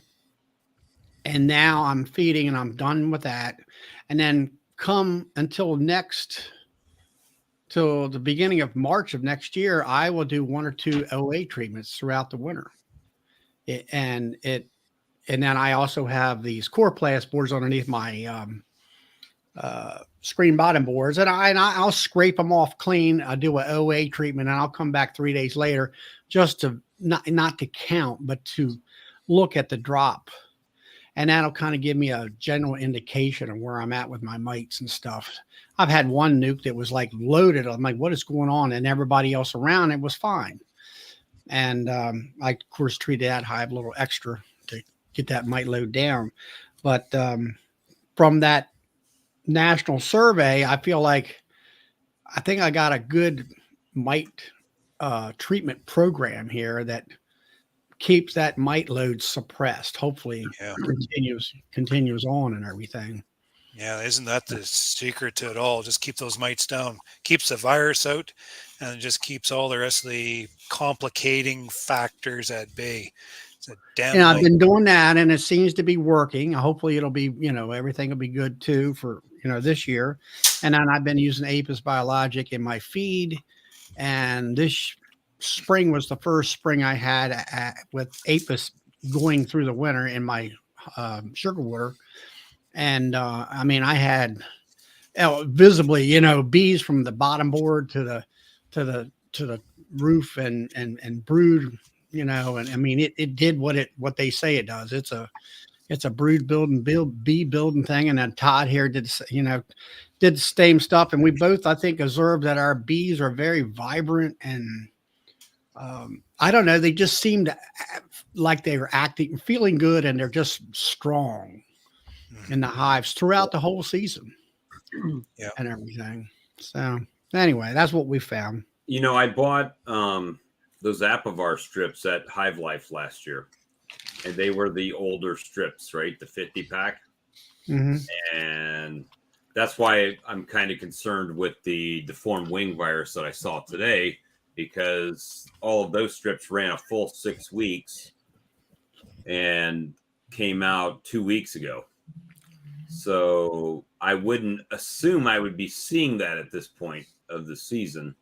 Yeah. But I don't know. It could be some of those duds that everybody was complaining about. Yeah, it's just You just don't Flower know. Street or Brian. Yes, I've been at the Beltsville lab actually with we actually for my friend Lloyd, who I helped go get truckload of bees out of the South. We stopped there a couple years ago in the evening and actually delivered packages of bees to the laboratory and everything. But that's where all my bees went to, is the Beltsville Bee Lab, right outside of Washington D.C. Brad, you didn't check your post today, did you? When you were in town? It's Saturday. Oh, you So don't get you guys. I checked yesterday. Did you get yesterday. your There box? was nothing. Nothing. Nope. Ian, did you get a box yet? I'll have to get the. Yeah, Sandy usually gets the mail, but she's away right now. Yeah. All right. Because James said he got his already, like what, Friday or Thursday? He was saying he got his. Yeah. So It's a farm thing. It's like go to the post office once a week sort of thing. Yeah, we have a big box. pick up the 2-handle thing. Here you go. Yeah, I got the little post office box, and sometimes I open it, I can't even get the mail out. So that's not it. Yeah. Well, I think I'm going to carry on. It's kind of nice to have just casual bee chat like this. I've been stirring the pot in association business. You have. Yeah, there's a lot of things going on within the industry that need to be sorted out, and it's going to be sorted out one way or the other. So that makes life a little interesting that way. But what's your perception of the whole thing, Brad? Oh yeah. So what I did on Facebook. Yeah. What's your perception Ask me of that? Well, honestly, I've been tied up so much I haven't taken time to read all the documents, but I've read your posts, and yeah, I think it's some thought-provoking stuff, and presenting information on what the powers that be are kind of talking about, and what some of the scientific community saying is talking about. I like that it's bringing kind of sometimes people say things that are they're not really based in much reality. It's hearsay, or it's conspiracy theories and all kinds of stuff. I just like that it's brought some of that down to earth, and brought some basis to some of it. So I think it's healthy. I think it's a good idea, and it's good that Yeah. you were doing that. I'm questioning whether or not, as a chairperson of an association, you shouldn't be on Facebook doing stuff like that. But I'm having a lot of beekeepers, I'm telling you, a lot of beekeepers asking me questions about what is going on with this animal health risk assessment. And I can't, I'm a social media guy, so I can reach, and I do reach a lot of people. I'm not doing it through YouTube. I'm just doing it through that one Facebook group. I'm just providing those documents, that's public knowledge, onto there, and hopefully providing the information beekeepers are looking for, right? And I'm hoping I'm not looking to buy, obviously I'm telling my opinions there on the during the conversations, but do you see me as being biased in my comments, like overly biased, argumentative, like that? I've actually found your comments to be the opposite. I've actually found a lot of your comments to be, for either side, depending on what topic you're talking about. If you're talking about Africanized honeybees, you're talking about resistant mites, you're talking about some of the different things that they're looking at. Then I find your reasonings, they're based on the evidence rather than justifying what you want to happen. You know what I mean? Most times we will decide, I want the border to stay closed, or I want the border to stay open, or to be opened. So therefore I will develop an argument based on that proves that argument from this data. And I don't see that in your arguments, in your comments. I see that, here's some data, here's some facts, so this lends credence to this side of the argument. Or then a different topic, here's some facts, here's some data, this lends credence to this side of the argument. And so it's quite refreshing, actually. Okay, I really appreciate that, because I'm sure pissing a lot of people off just by talking about the issue is pissing people off. The other fact is, people who don't agree with what's being said, they'll say, "Oh, that Facebook talk, he's on Facebook." Like, that's just a bullshit comment, right? Yeah. It's, I do They got understand. nothing else. Yeah, I do understand where they're coming from, but at the same time, people are starved for information.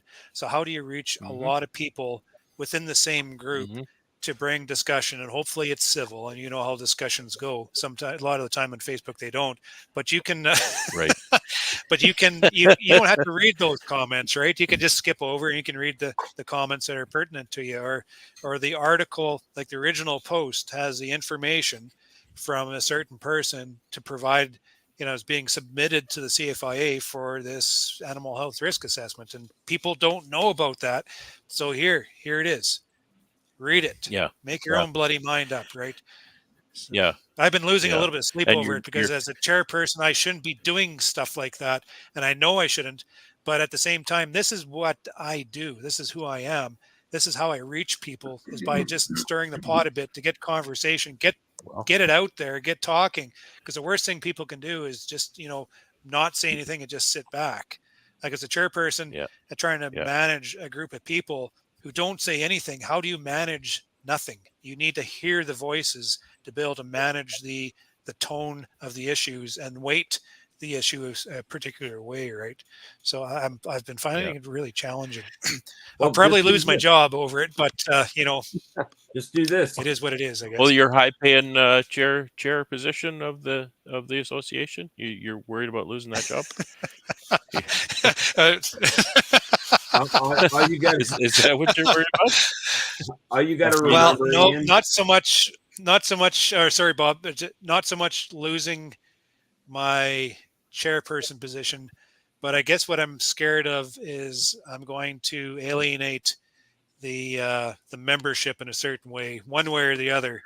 So, I have my opinions too, and it kind of comes out, and I'm going to piss off one side and I'm going to piss off the other side, both at the same time. And ultimately the membership will disappear, just not pay their dues. I guess that's what I'm scared of, is just a lack of support of the association, right? And ultimately lose my job that way.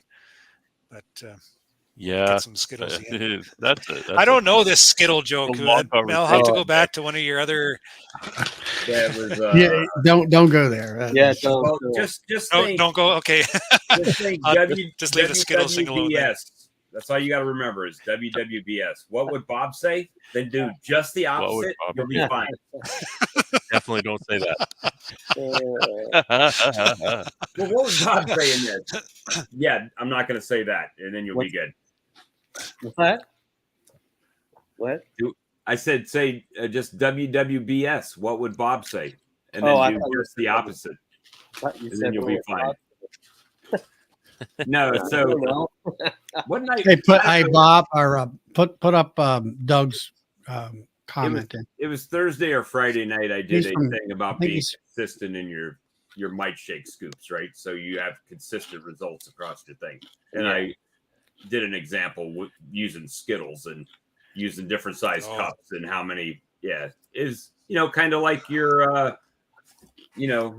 when you teach the elementary school students about bees and they go to get sorry, wrong comment. That's my crying comment. That's Doug, Ian. Up at well, that's kind of, I'm hoping that's kind of he's in what is it, Brad? He's in Saskatchewan? He lives? He's in Manitoba. Manitoba. He's a Manitoba guy. Yeah. He does 600 hives, him and his son. We have an interesting board. Yeah. It's made up of a bunch of different people, and you have some very opinionated board members and some very quiet opinionated board members and some, energetic guys like me that just get up in front and say a bunch of stuff. And then you have guys like Brad, who is an excellent sounding board. You have all this commotion going on. Okay. Then I go to Brad. Hey, Brad, what the hell am I supposed to think of all this? And he gives me this straight up God honest answer. I'm like, okay, I'm glad I heard that. So Brad makes a regardless if you want to hear it sometimes or not. Well, it's got to be heard, and it's got to be heard in a civil manner, in an honest, straight. I like straight talk is what I like. Yeah. So Brad's been just absolutely so valuable to the board over these last few years. Our industry's been in a lot of hardship through drought, through heavy spring loss. We're going through this border issue. There's just a lot of turmoil. So it's good to have reflection. Well, thank you, buddy. And Brad is also, he's president of another association now too. So you got two hats going on at the same time there. Yeah. Yeah. Well, you're what, Brad? You're president of your local club, and then you're the I'll call it the state club, or the province, or whatever it is. Yeah. Well, Ian is the chair of our provincial. It's a producer board, so it works on industry issues for the honey producer industry, and I'm president of what I call a regional association. It's 150 members or so it's a good sized association. Yeah, your local club. We're like me. We're hobby and sideliner group. We're that's bee what club. I do. I got 4 years, and the 5th year is coming along. Hey Alex, I call it Bee Club just for short, but it's right. Well, that's like what we do. I mean, we have about 250 members, and I've been president for 4 years and going on the 5th. And I told him after that, I told him after that, I'm like, I'm done, but even though you're done, you still have to be on the board for another year to advise the new guy. Yeah. First rule about Bee Club is not to talk about Bee Club. Yeah. Well, we just celebrated 60 years, our association. We just celebrated 60 years in as an organization. So that's pretty good, It's a pretty good. My biggest thing right now in my club is they've been talking about incorporating and becoming a 501c3 nonprofit organization, and so with me at the helm, and I have my new vice president who knew to find the right person, the right CPA to do all that. So now we've gotten to the point where we're incorporated. The next level is we went through all our bylaws and constitution and all that stuff, and now that's being handed off to the CPA to apply to the government to become a 501c3 nonprofit educational type of thing where we don't get taxed or anything like that. So hopefully, I guess we'll get it all done by the time I get out of there. Yeah, that's what we're pushing for, Doug. Not just, no, we don't want to do that. We're pushing them to say exactly why. Like, show your work, right? So that's why Ian's working so hard. That's probably one of the most frustrating things I'm finding right now is I'm reaching out to the professionals and I'm reaching out to government to help me understand what and how these decisions were made. And we are getting absolute all for a response. It's so frustrating. Yeah. It's leaving us in the dark. There's no transparency, especially with the government. It's not acceptable. There's decisions being made for reasons, and these are big decisions affecting livelihoods. And you think they at least allow us a little bit of respect to provide us a clear understanding of why these decisions are being made. There's some beekeepers agree with the decision being made. Some beekeepers disagree with it. But at the same time, we both need to know what's going on, right? We can't just have these decisions being made without us involved. They got to involve industry into these situations. And I guess that's where I get more frustrated. I'm pushing hard. And this is where I'm probably making people angry, is because I'm pushing that almost like a dead horse, just keep on kicking it, and people are getting a little bit frustrated with me for doing that. So they don't bring Anyway, I stepped on. you and your organizational members, let's say, to the round table amongst the government and whoever the professional, I guess that's the science folks, I guess is what you're saying, professionals. And you don't Yeah, have and I don't like to dump on them. Yeah, but what I'm getting at is when you can't go and have an input, say this is why we feel that you should vote this way or whatever on whatever the topic may be. So It feels very disconnected. You'd think they would be able to provide a forum that would allow more industry input, but they seem very intimidated. I don't know. Maybe it's just because farmers talk like farmers, and we want things to go certain ways because we're practical, common sense people, right? We're used to dealing with situations, and in a sense, the professionals and the government are protecting us from these problems. So they're the overseers, right? And there's beekeepers that agree with that. And then there's also beekeepers that don't agree with that. So just provide us those reasons, and let's use that knowledge, and then we can move forward. Right. I mean, anyway, I think that's where I'm just going to leave it there. Yeah, sorry, it's Alex. just something better than because reasons is sometimes optimistic. Yeah. Well, hopefully that they'll bring you to the table and let you educate them on why whatever the issue is, or take your information and process it. So anyway, Any rate, I'm not going to talk anymore about that. I'm going to carry on. Cool. I appreciate the beat chat, guys. Thank you. Yeah, well, we see you around. appreciate Actually, you I don't coming in, mind. Ian, and it's always fun to talk with you. Okay, have a good night. Good night. Yeah. Good night. And we've been going for about 2 hours now. Actually, 2 hours and 3 minutes. It's 11 o'clock Eastern time. So we're probably going to wrap this live stream up for tonight. And I appreciate everyone that showed up and the good chat that we've had. That's good chat. And we will see you guys on the next stream. I think Tim and Hannah probably have one tomorrow night, so be looking out for that.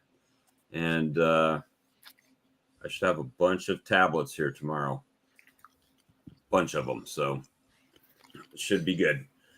But anyway, guys, y'all have a good night, and we will talk to y'all on the next stream. Good night. Good night, everybody. Good night, everyone. Night.